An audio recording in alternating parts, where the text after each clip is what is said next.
Computer. Brilliant. So everybody, thank you for joining. I'm going to start with a bit of housekeeping to hopefully sort of set the scene a little bit and give you some context, and hopefully just through a bit of housekeeping make the experience of the next hour even more enjoyable. So I've put you all on mute. Apologies for doing that. It's just to make sure that we're not having any background noise that I'll interrupt, and I'll explain about background noise in a second, and the clarity of the communication that's going to come across. If there are any questions, please feel free to drop them in the chat. I've got Sally sitting close by who's keeping an eye on the chat so that I don't need to do that. If there is any questions, please send them through. And if I get time to answer them, I'll try my best.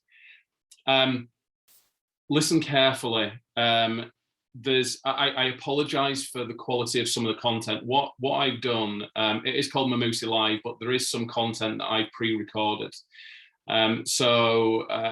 There's a couple of people I'm going to be speaking to who are in Kenya. It's 9 o'clock now in Kenya, or after 9 o'clock, and therefore it's going to be dark. I can't rely on the quality of the technology, and similarly, when I have tried to do things live before, I get a lot of people very close to the screen, surrounded by kids who are making a lot of noise. So I thought, for the quality of the information that we're going to try and give across today, I'm going to pre-record everything. So the conversations I have are pre-recorded. I apologize on the videos. There's a watermark across it. The technology I used to record the conversations I was having,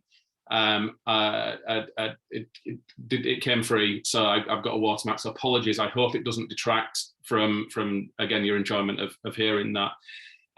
If you're struggling with a connection, I've been testing this for a couple of days now, and just testing the videos. This is the first time I've ever run anything on Zoom, so apologies if the video's not working. I've got Sally here to tell me whether the video works or not. So if I stop the video and restart it, that's why.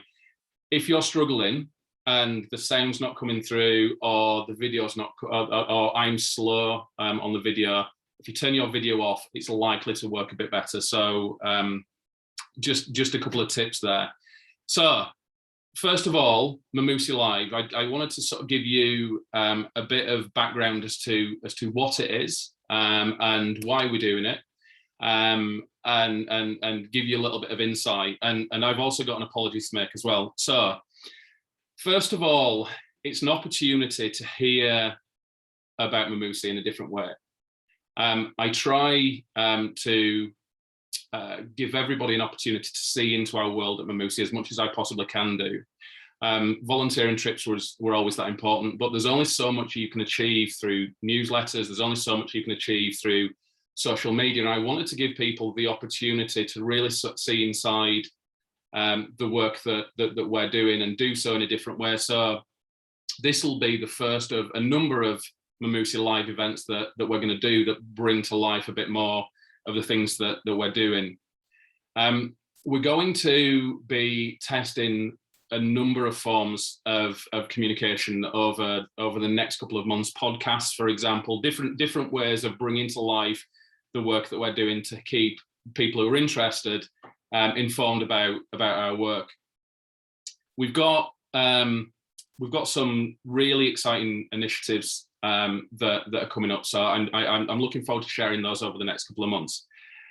However, I'm really looking forward to today. It's the first time we've done Memusi Live. First time I've had the opportunity in the last 18 months to do an update like this. So I really hope that you get something from this and you enjoy it.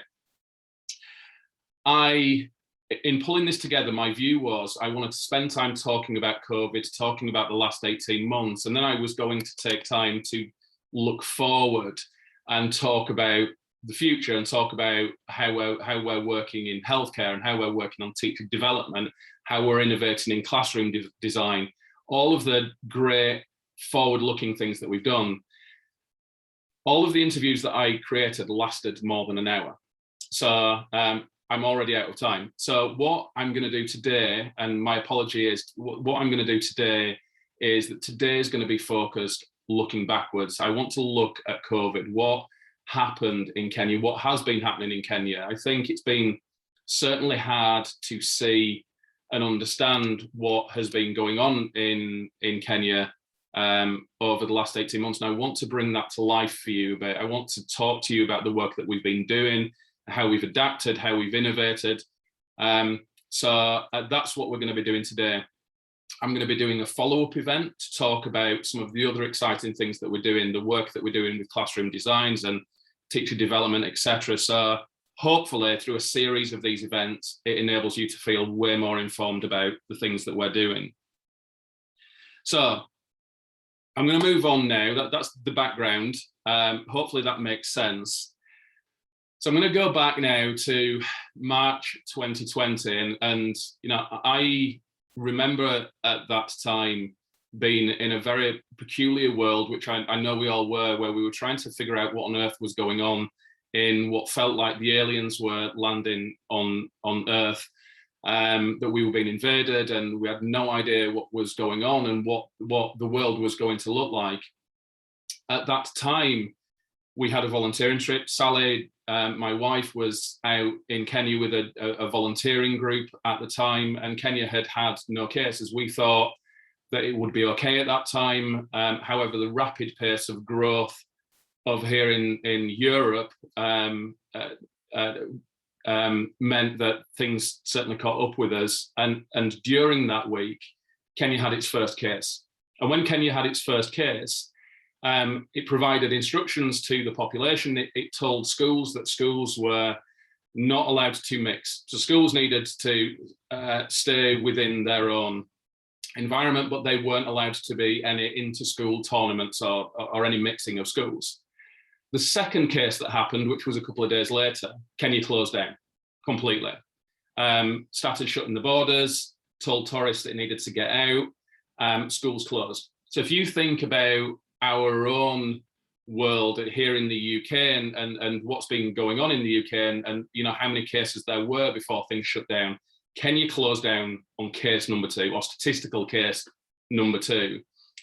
Tried to close things down really quickly. So we had to get our volunteers out and back home at that time.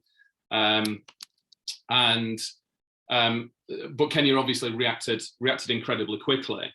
It also acted on a number of different ways that then led to an impact on society in Kenya. The livestock market's closed, and I'm going to come back to the significance of that in a minute. But people were unable to trade livestock. I quickly became aware that people didn't get it.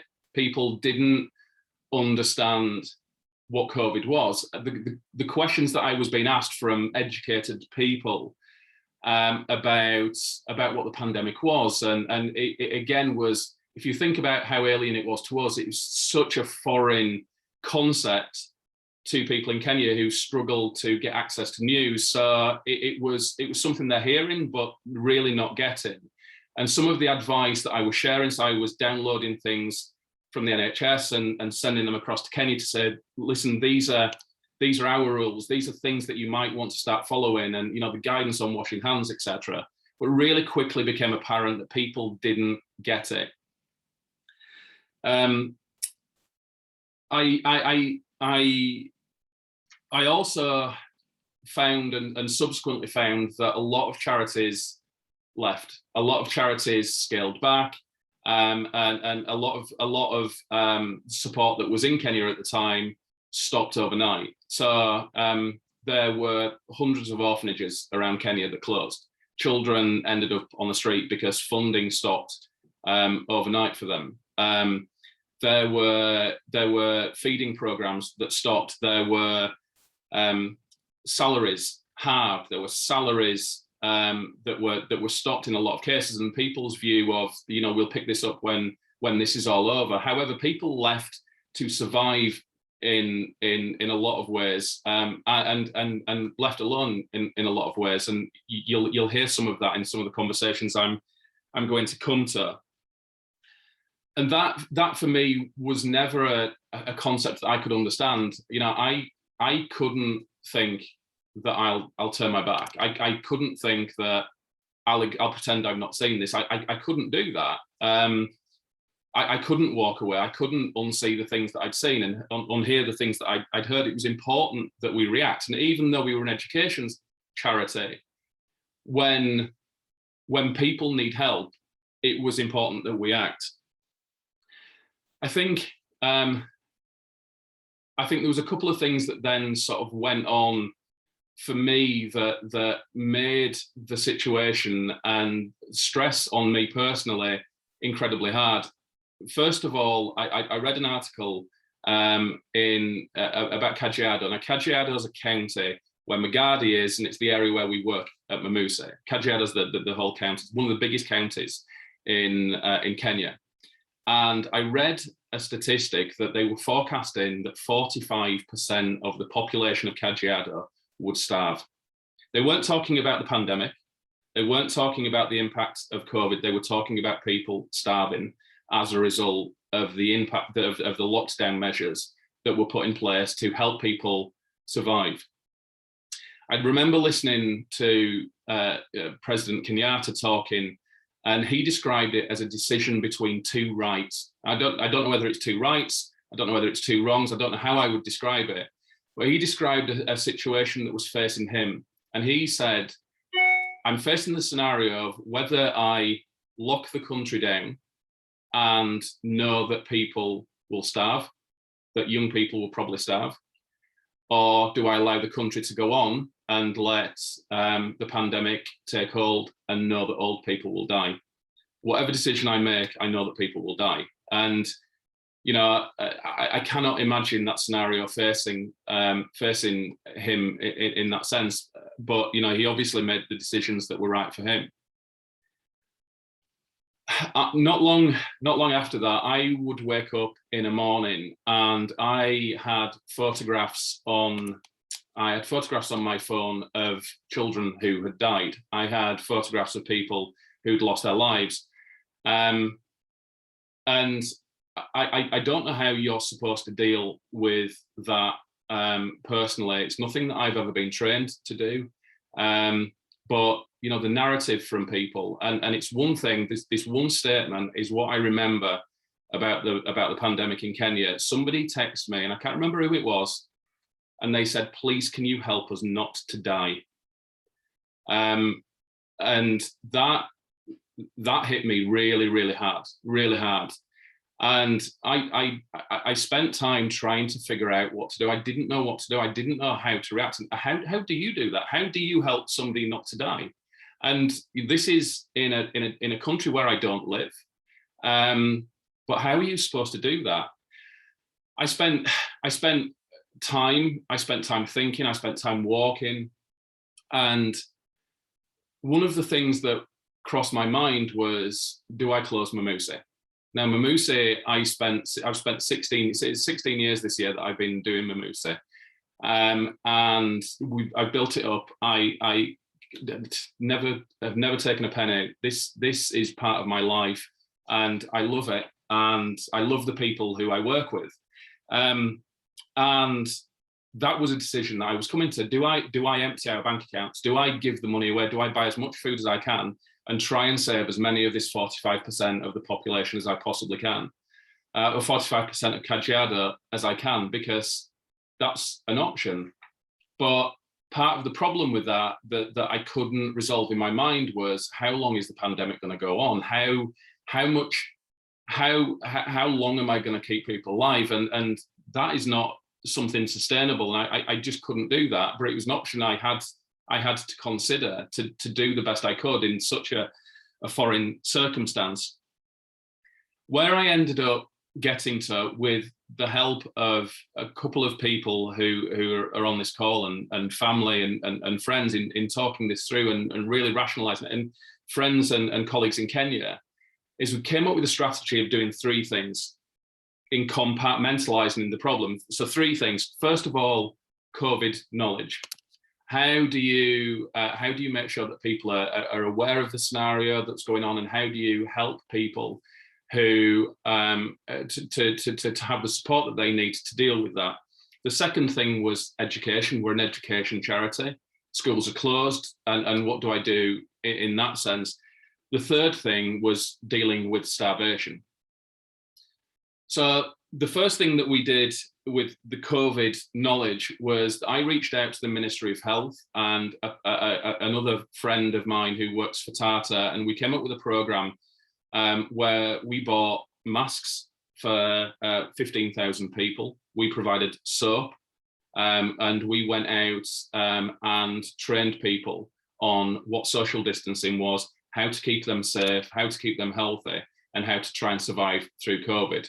It was on location training for those people to really sort of raise the awareness there.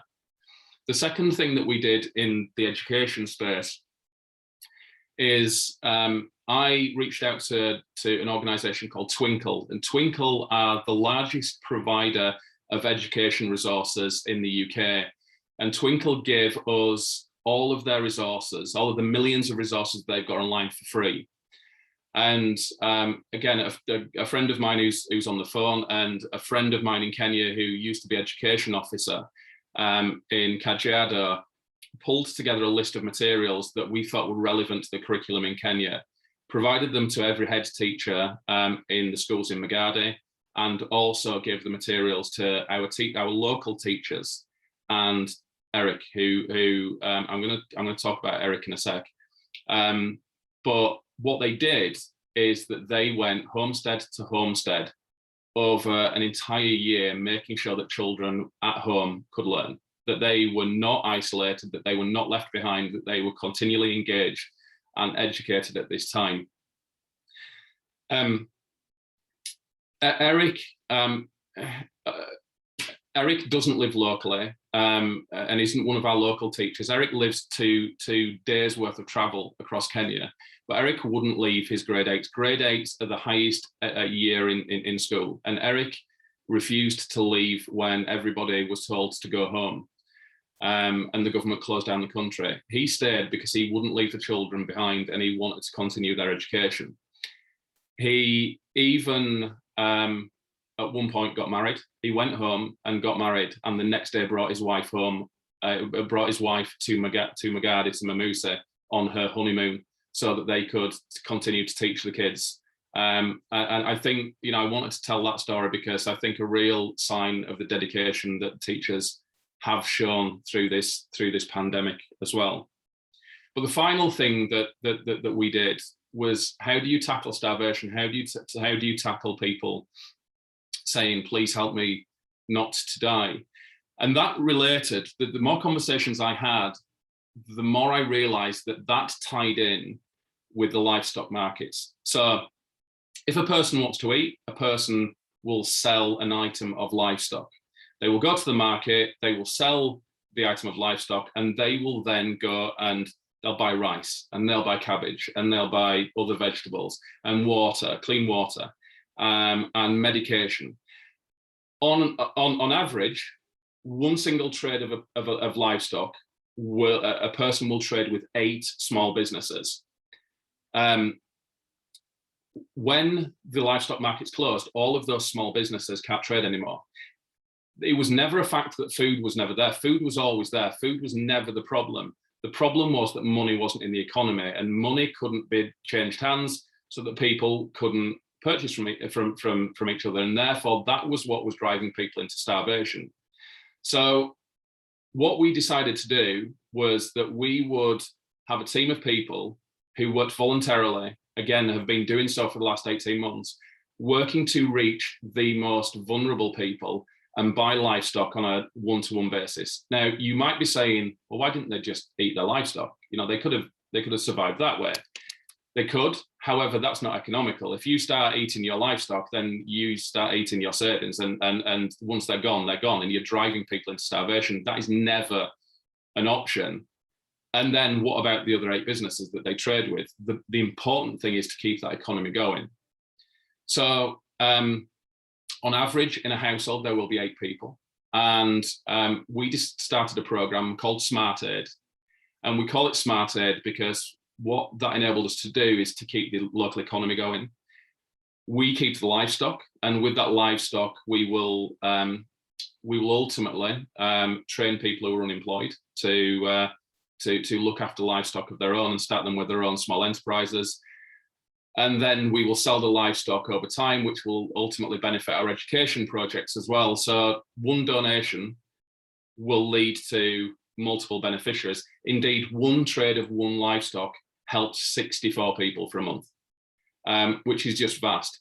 We've ended up saving or reaching 100,000 people through this program. I think, now seems like the perfect time to look and say thank you, because if it hadn't have been for the kindness and support of people who have donated so generously, that would never have been possible. But it has been because of the support. It was never about me, and I can come up with an idea, but without the support of people who believed in me, that's never possible. So truly heartfelt thank you for that.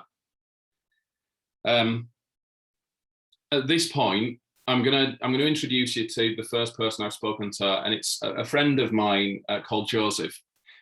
Joseph is a counsellor in Magadi. He therefore knows Magadi incredibly well and has been there trying to support as many people as possible over this time. He's incredibly well educated, and hopefully, his English is good enough for you to hear and understand. Again, forgive me for the watermark across it and any difficulty in noise, and please bear with me because I'm just about to share the video now.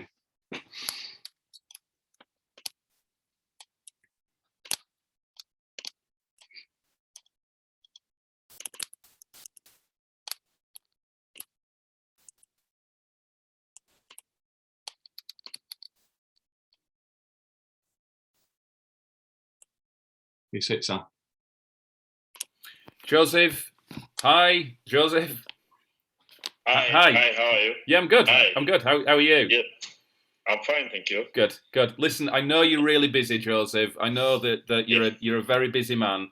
So I really appreciate you taking the time to talk to me.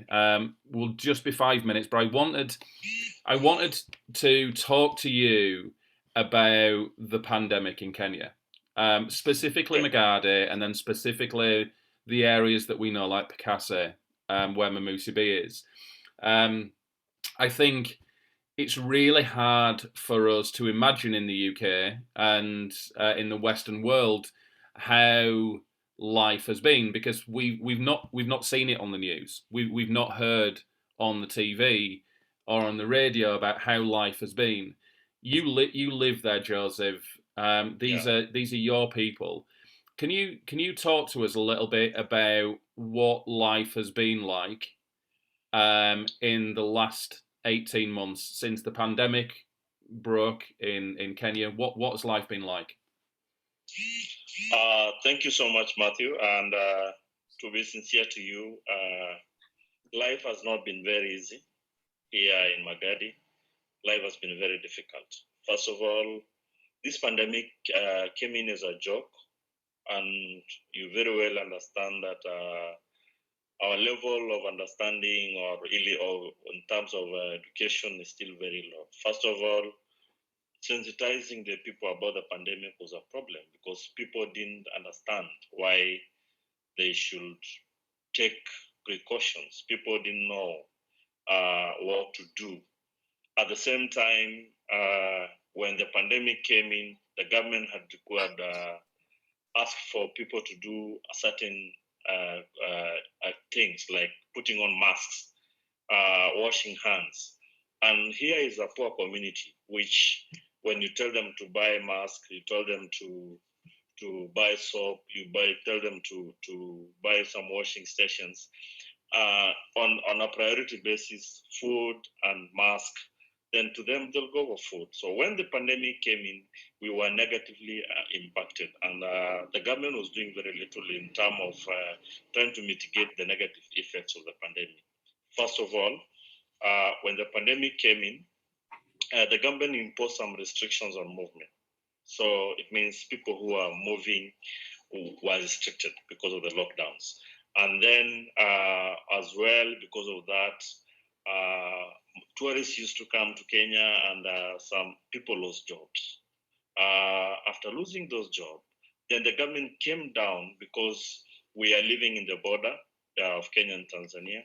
So the border was closed, and definitely, and eventually the livestock markets were closed. That means people had no place to sell their livestock. That means small business people were closed down. So that had a negative impact, because now those people who are absolutely dependent on the livestock lost their livelihoods. Those people who were depending on their small business and the marketplace had their business closed, and that ended up making people actually to starvation. So most people were not sure about the next meal. Now people are just living by the grace. They didn't know where to get their next meal, and that created a lot of problems, because dependency rates went up. People are begging for food on the street. People are not sure about what to do next. So to be sincere, and we also lost lives because we have no access to health insurance. So most of the people, and the government did not cushion people in any way. So we expected, like, if you get infected, you're supposed to go to the hospital on your own.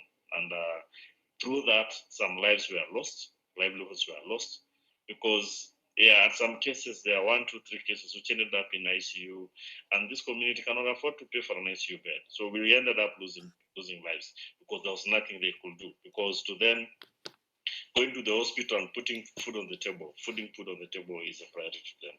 Yes, and for the vast majority of a year, so throughout 2020, COVID, that we didn't know of any COVID cases in Magadi specifically, but COVID did arrive in 2021, didn't it? I think it was wave 2 or wave 3 of the pandemic. It came to Magadi. What happened then? You know, because we know that it arrived because the company Tata paid for their staff to be tested, so we know it was there. What happened to the rest of the people? Actually,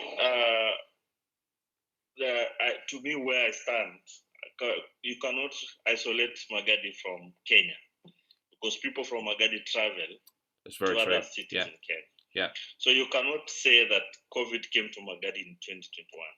COVID came to Magadi the time it came to Kenya. What is happening was, you see, there was no free testing. There was no voluntary testing. So what happens is people have been suffering, but they have never been tested.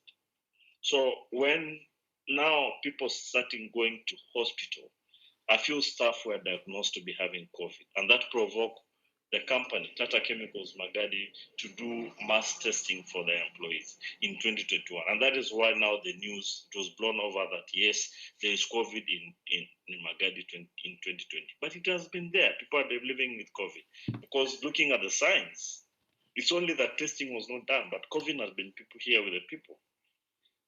Even before Magadi, there are a few cases which were identified in the villages, people crossing over from Tanzania to Kenya. So we cannot absolutely say that COVID came in 2021. COVID has been here with us.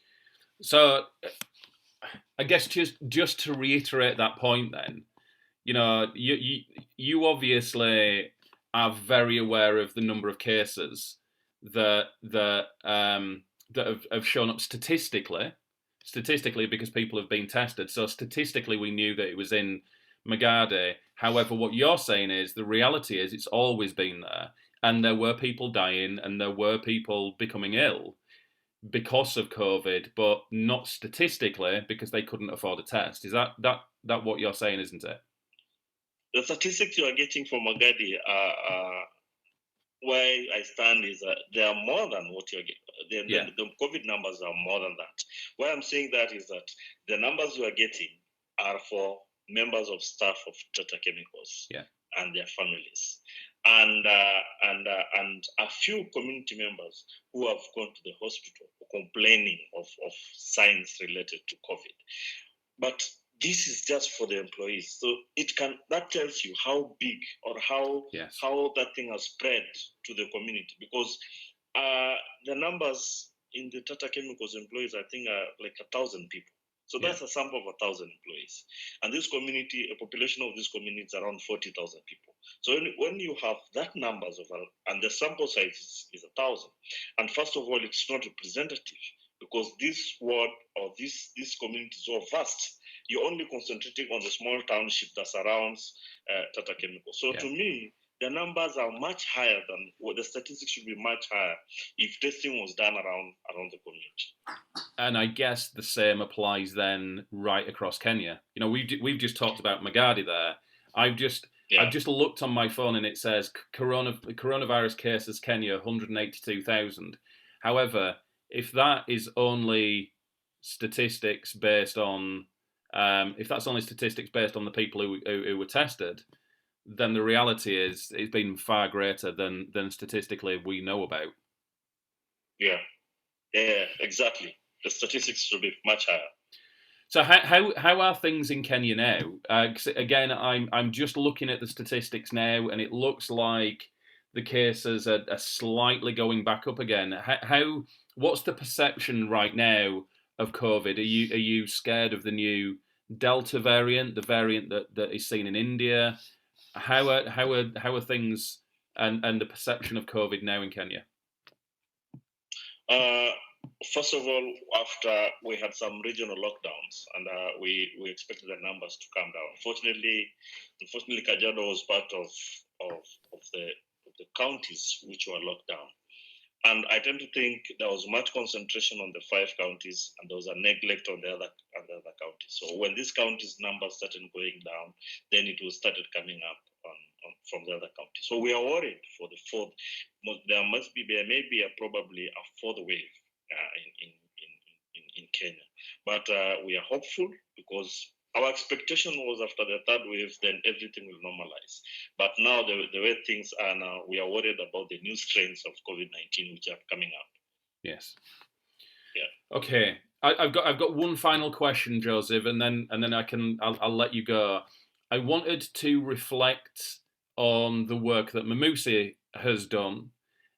You have been a key partner of mine for many years. You've been a key partner of mine working in Magadi. But over the last 18 months, we've done food aid, we've done work with soaps, we've done work with masks, we've supported every school with materials and the necessities to reopen school. And then we've done the work, because you also talked there about the livestock markets. And that's something that we have invested in through the livestock program to help keep people alive and not starving. Could you just reflect a little bit on how you've seen our work benefit Magadi in the last 18 months? There is a saying that says that a friend in need is a friend indeed. As a community, we seriously acknowledge that Memusi Foundation is a friend indeed.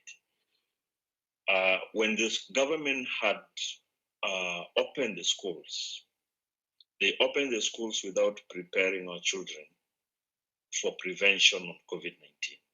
They had set protocols, but the government had not put place proper mechanisms to make sure that the kids complied. In this locality, the Memusi Foundation came in. They provided wash stations to all schools in Magadi. They provided masks for every child in Magadi, and they provided soaps to wash their hands. That, I can say, had a positive impact on our children, because after that, the school were reopened, and we didn't have much cases in schools. And if it was not for Memusi, then we don't know what the fate of our children could have been. So it's a great blessing. Secondly, when the market were closed, Memusi came in with a very brilliant idea of smart aid, where those starving families are given food on monthly basis, and through that, people were given the reason to live, because people had lost hope. Their hopes were renewed, because at least the very, very poor families, people who are living with HIV/AIDS, people who are on ARVs, people on TB treatment, at least could afford a meal, because you very well understand that when you are hungry, you cannot take those drugs. So at least lives were saved and hopes were renewed. At the same time, when the government imposed the closures on the markets, those people who are our people are pastoralists, they only depend on their livestock. They had no place to sell their livestock, even those with the animals. So there was no place they could put food on the table. When Memusi Foundation came in and provided a market, an alternative market, where they could buy those livestock from the farmers at a considerable price, then it gives us hope, because we there was a place we could actually sell those animals, get food on the table. You cannot afford to slaughter a goat every day, because that was the only hope that was remaining. But in the coming in of the Memusi Foundation, people were given the reason to live and the reason to hope for tomorrow. So it's a great thank you and a great appreciation to the Memusi Foundation for what they did, because even those people who were doing their own small businesses, there was nothing they could do. They were just sitting at home.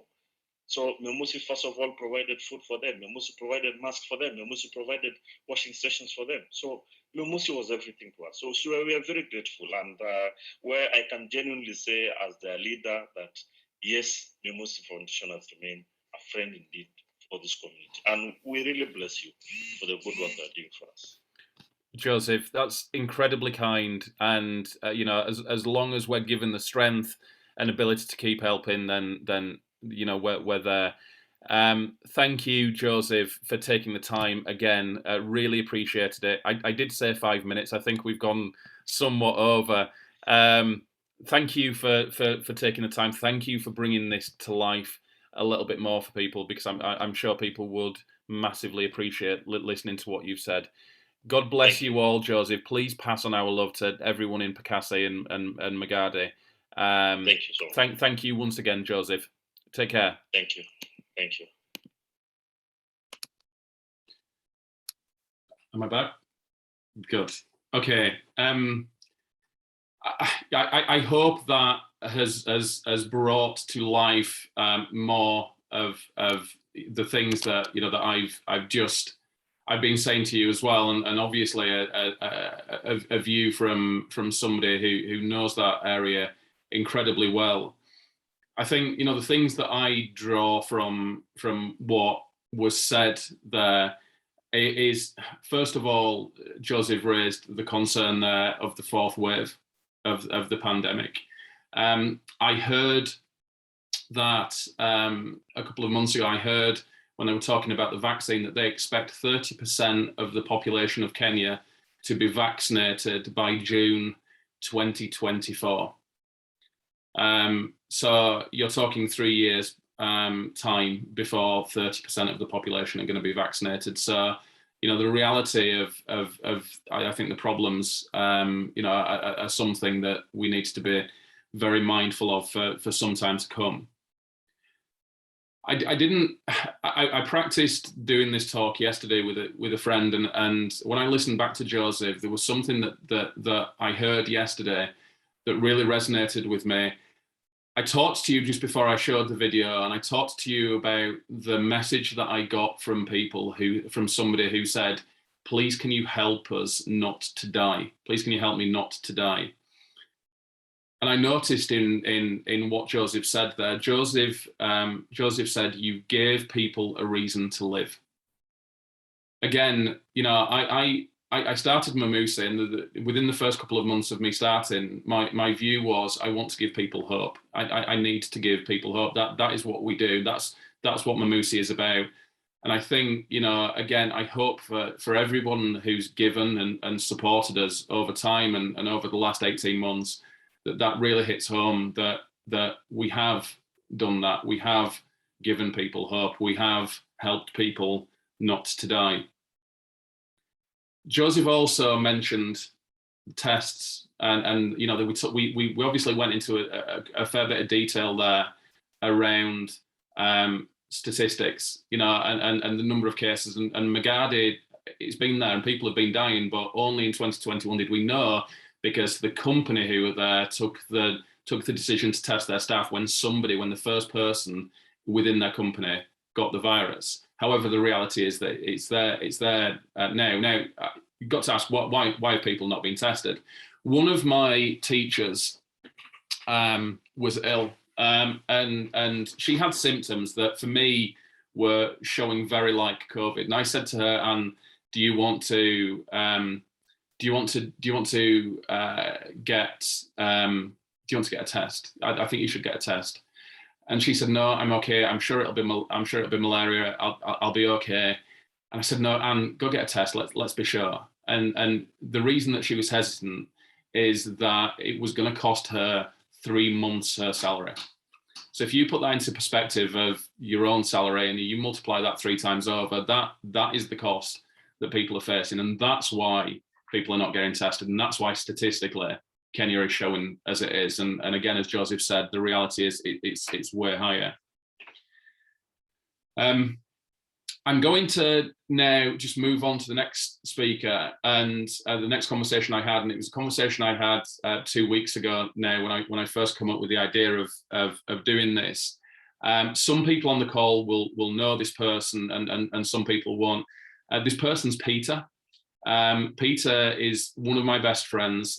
He's the first person that I ever met in Kenya, and I met him for 2 days, and Peter left me and said, "Promise me you will come back and help." Peter now works for us, and I couldn't give him a job title. He does everything. He's head of everything, really. If we were to give him a job title, head of everything. He's a lovely person, and for those that have met him, he's called the happiest man in Kenya. So I hope that comes across when we start speaking, but an opportunity to hear from Peter about wider impact in Kenya as well. So let me share my screen again.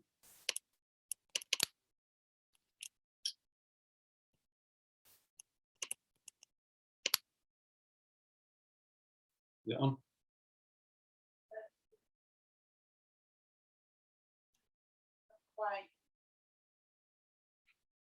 Yeah, that's fine. Here we go. Peter. Yeah. Hello.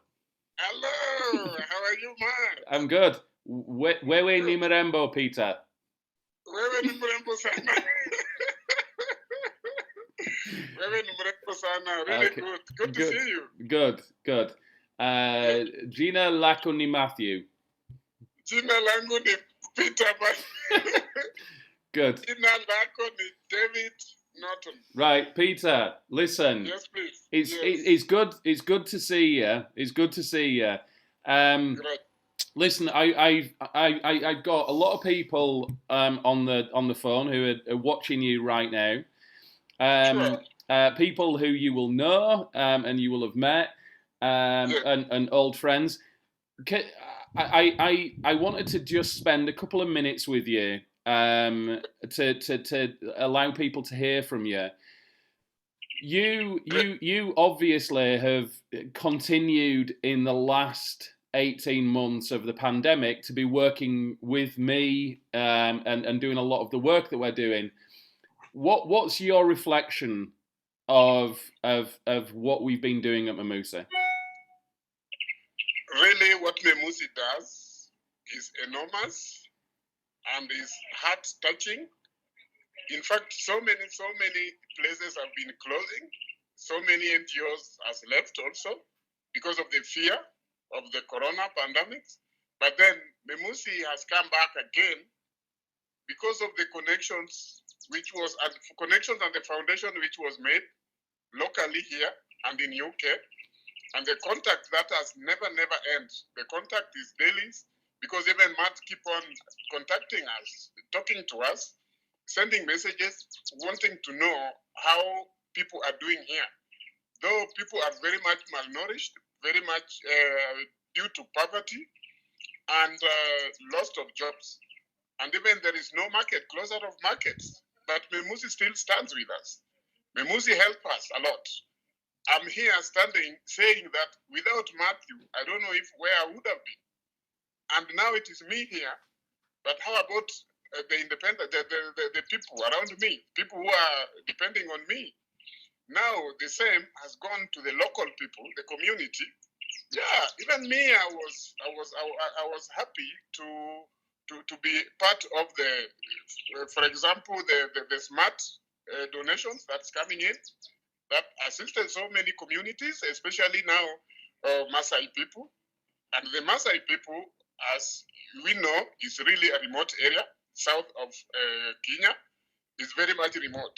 Even when they believed, or as they live in the, with the keeping cattle, you know, they are the pastoralists. So during the drought, during when there is no market to sell their cattle or they can sell their wops, there is this food supplies that is coming through Memusi Foundation. And you would find women, even the widows, carrying bulk of maize flour,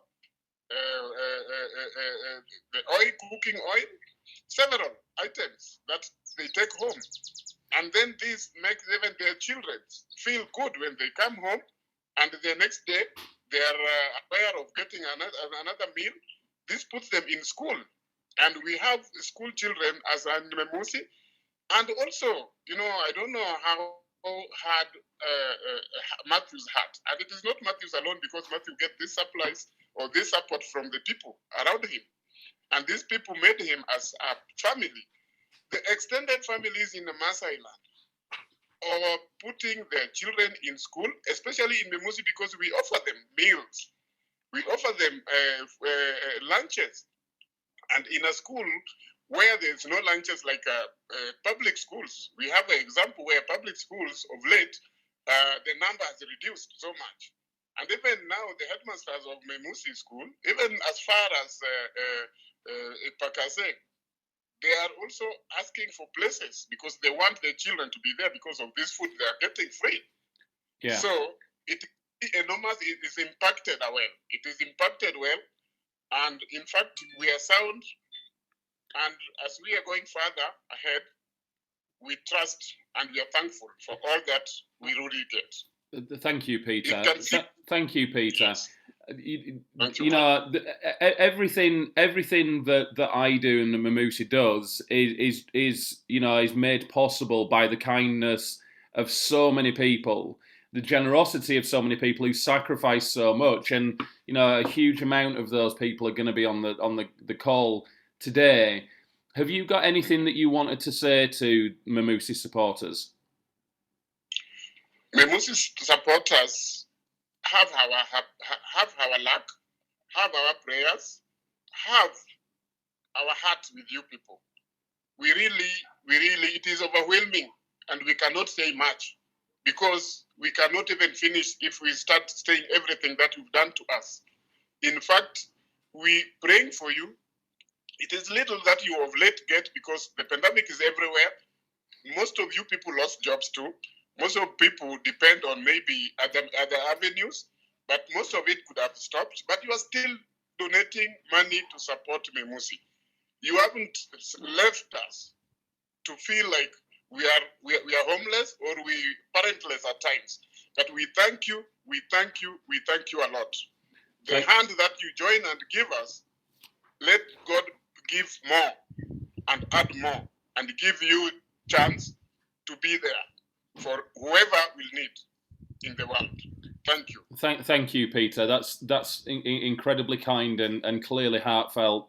Thanks, Peter. Before I go, some breaking news. I don't know whether you remember. You called me on Friday night to tell me that you got married. Yes, a beautiful lady. Okay. Very much caring for me. Good. And she will make me be there for you to come. When you come back, you'll see her. Good. What's her name, Peter? What's her name? Her name is Ruth Atieno Rapasa. Okay. Brilliant. Great. Peter, we're all delighted for you, and it's great to see that really big smile. Thank you, Peter. We'll see you soon. Thank you, and thank you for everyone who is watching. We are happy with you. We are praying for you to come back. We really miss you. We really miss you, and we miss you, and we know very well that you will come back. Thank you, Peter. Thank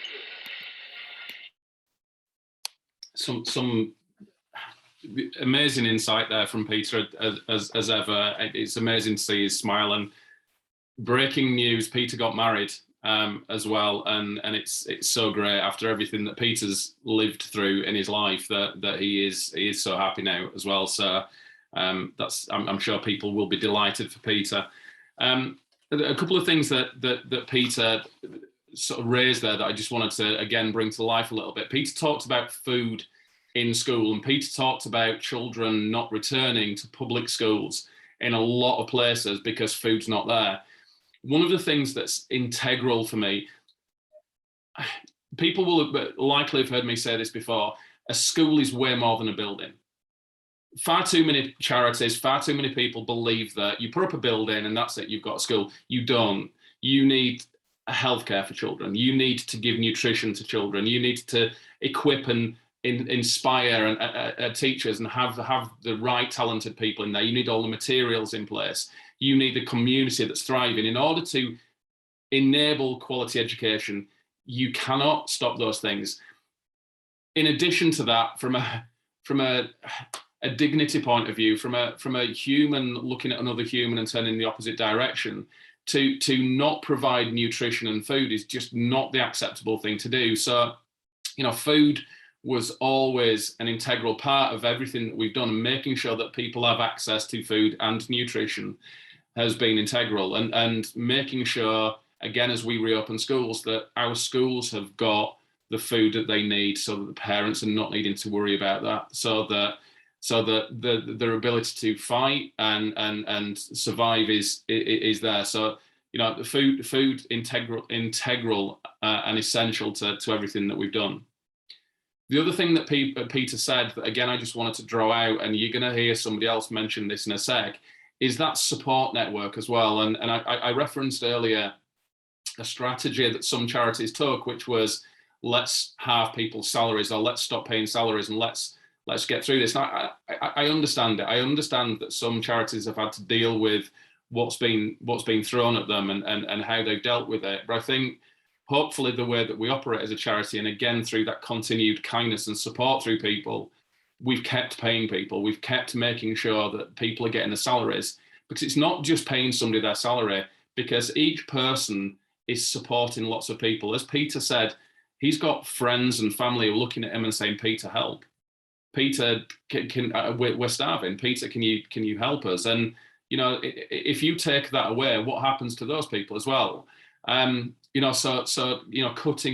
Cutting back what people are getting and what people deserve to get was never an option as well, because the whole infrastructure of support for people collapses as well. So always about doing the right thing for people, because it has such a longer term impact on so many other things as well.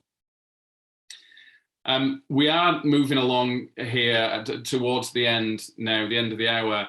I've got one more video to show you before there's some final things that I wanted to say. There's a conversation I had with two teachers a week ago, and these two teachers have been at Memusi as long as I've been at Memusi. So I started supporting Memusi when it was 6 months old. And we had one teacher in an iron sheet classroom, and the school was struggling to cope. And that's when I came in and started working with Memusi. And who better to bring to life what life is like now in school at Memusi than those teachers. So I'm going to share my final video now. Bear with me a second.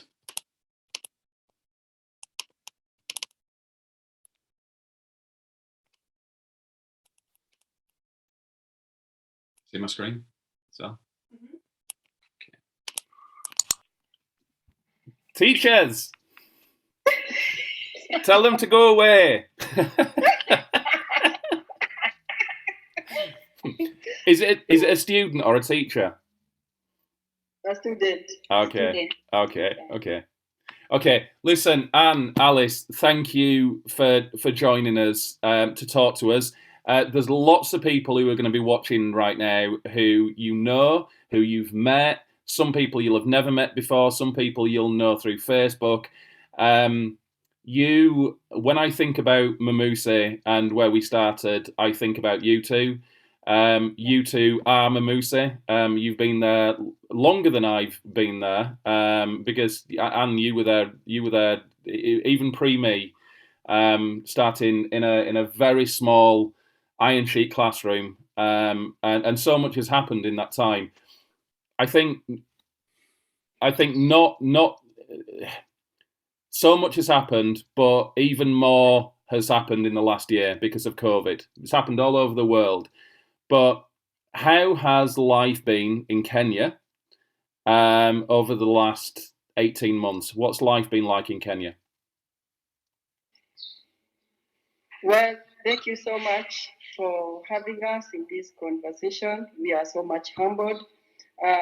Personally, we feel so happy that we are able to connect with you and share a bit of our experiences for the past 1 year.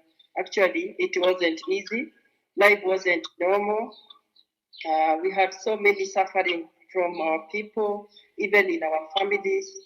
Most of them, they lost their jobs because of COVID. And especially, we were able to lean on, they were able to lean on us for the little support that we could offer.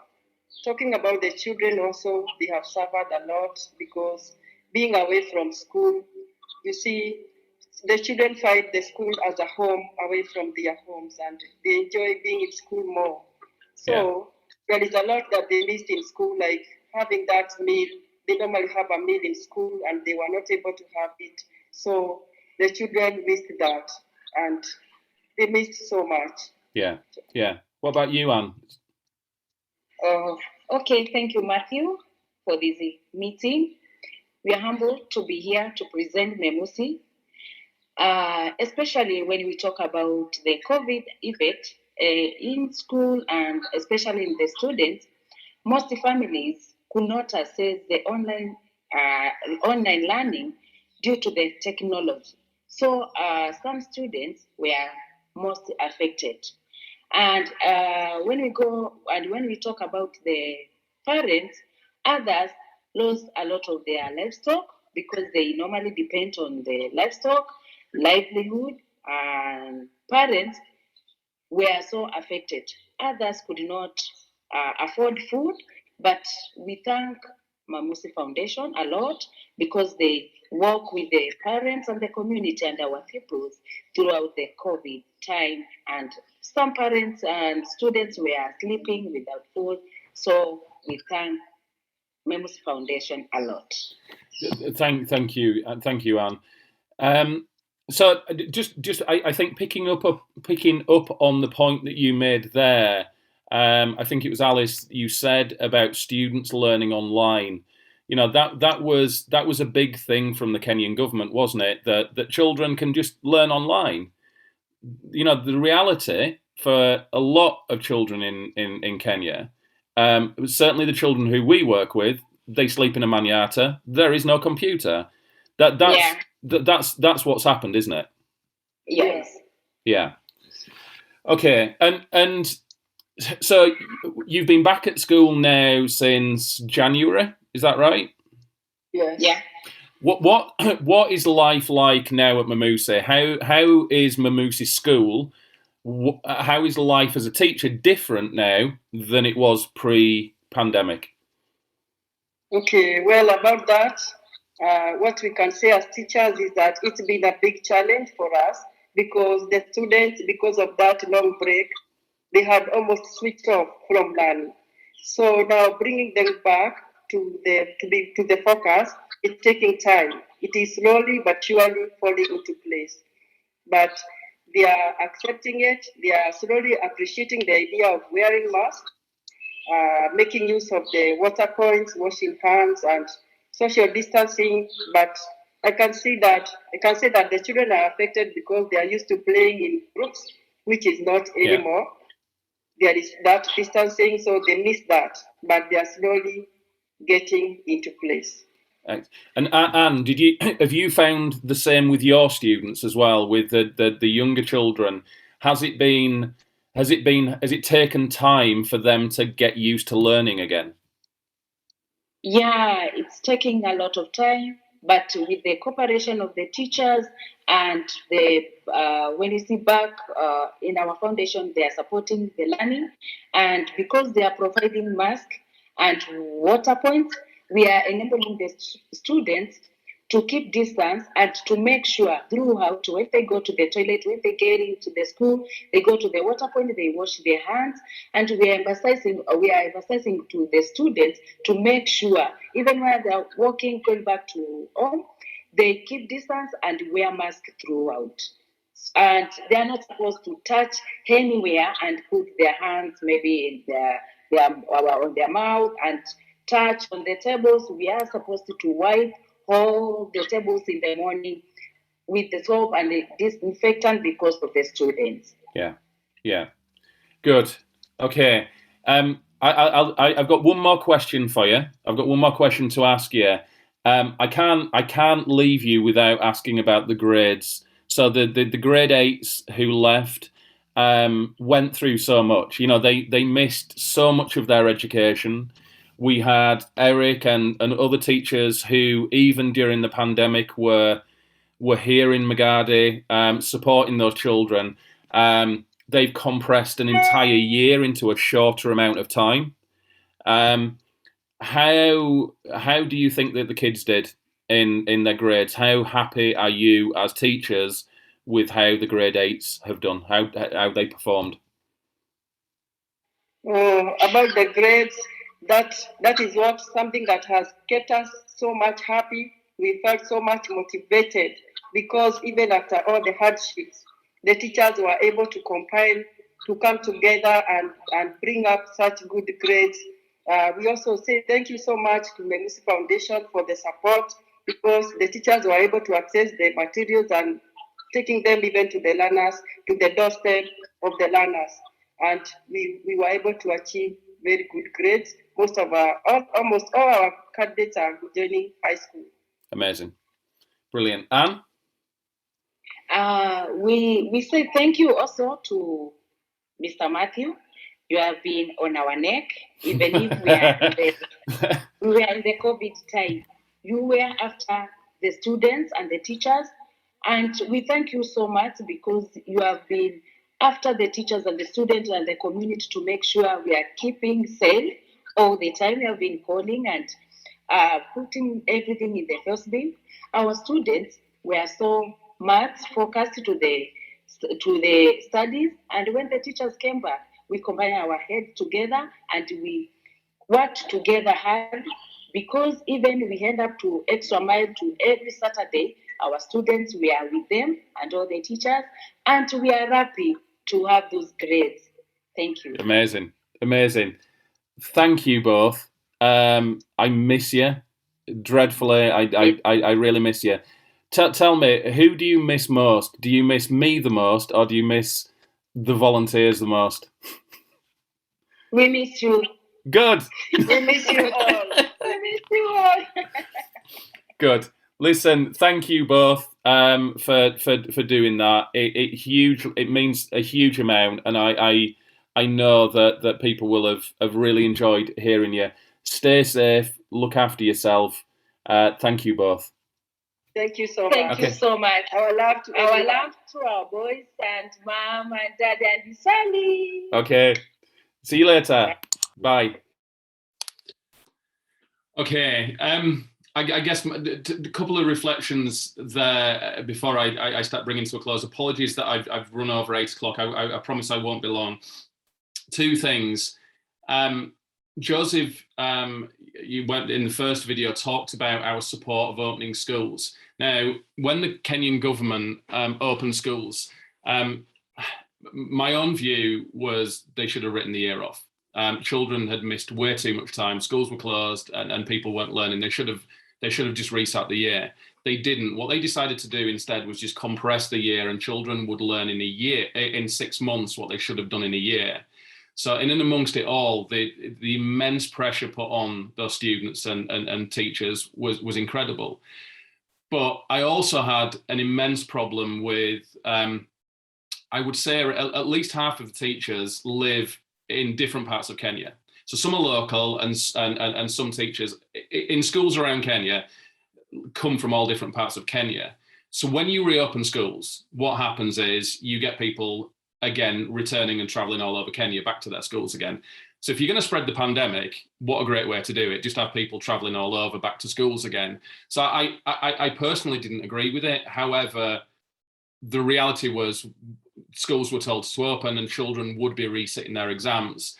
And really important for us that we weren't letting our children down. So the first thing was making sure our own school was safe, that we had everything in place to make sure our teachers were safe and our community was safe, and the children were safe.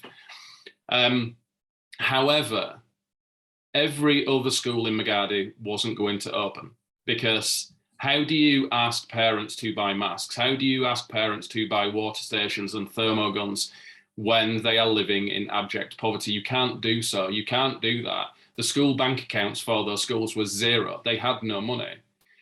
What would have happened is that every school would have opened illegally. They would have just still opened.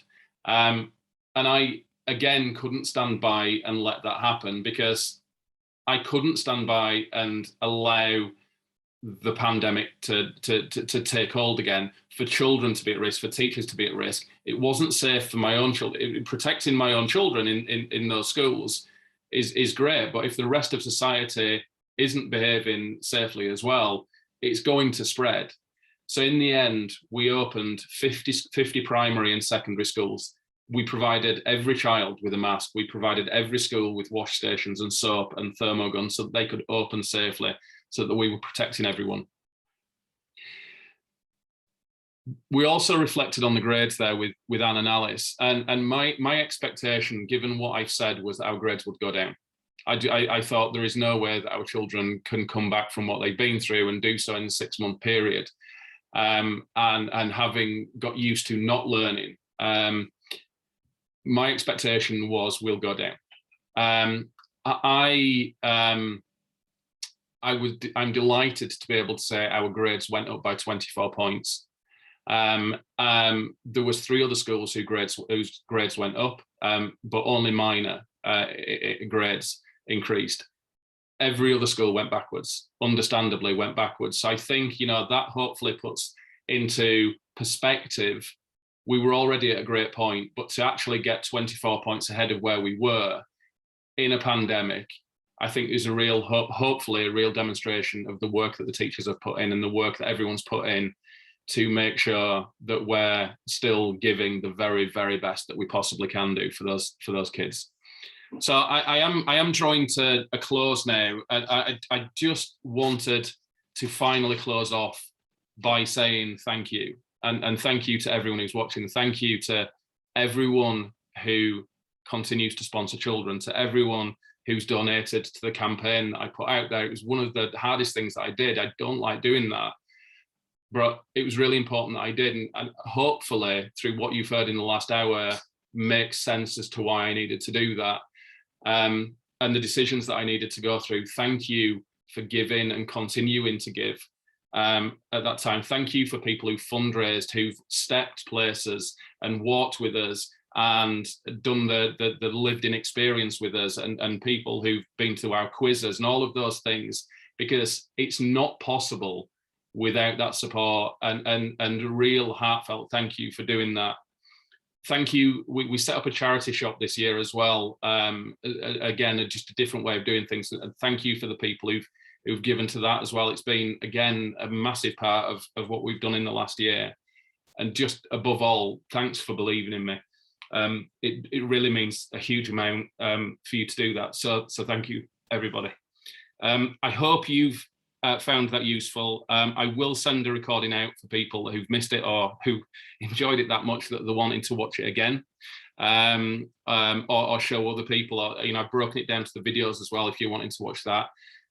As I say, there's going to be another one. We're going to talk about moving forward and all the great things that we're doing, and hopefully explain a little bit more about how we're really pushing boundaries with innovation as well.